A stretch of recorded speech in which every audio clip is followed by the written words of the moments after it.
حضرت جابر رضی اللہ تعالیٰ عنہ نے کہا کہ میں نے نبی کریم صلی اللہ علیہ وسلم کو یہ فرماتے ہوئے سنا، جب تم میں سے کسی کو کوئی عورت اچھی لگے اور اس کے دل میں جاگزی ہو جائے تو وہ اپنی بیوی کا رخ کرے اور اس سے صحبت کرے،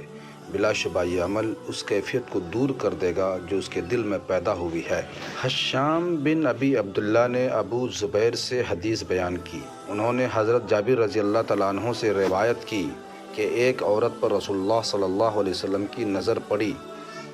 تو آپ اپنی اہلیہ حضرت زینب رضی اللہ تعالیٰ عنہ کے پاس آئے۔ وہ اپنے لیے ایک چمڑے کو رنگ رہی تھی۔ آپ نے گھر میں اپنی ضرورت پوری فرمائی، پھر اپنے صحابہ کی طرف تشریف لے گئے اور فرمایا، بلا شبہ فتنے میں ڈالنے کے حوالے سے عورت شیطان کی صورت میں سامنے آتی ہے اور شیطان ہی کی صورت میں مڑ کر واپس جاتی ہے۔ تم میں سے کوئی جب کسی عورت کو دیکھے تو وہ اپنی بیوی کے پاس آ جائے، بلا شبہ یہ چیز اس خواہش کو مٹا دے گی جو اس کے دل میں پیدا ہوئی ہے۔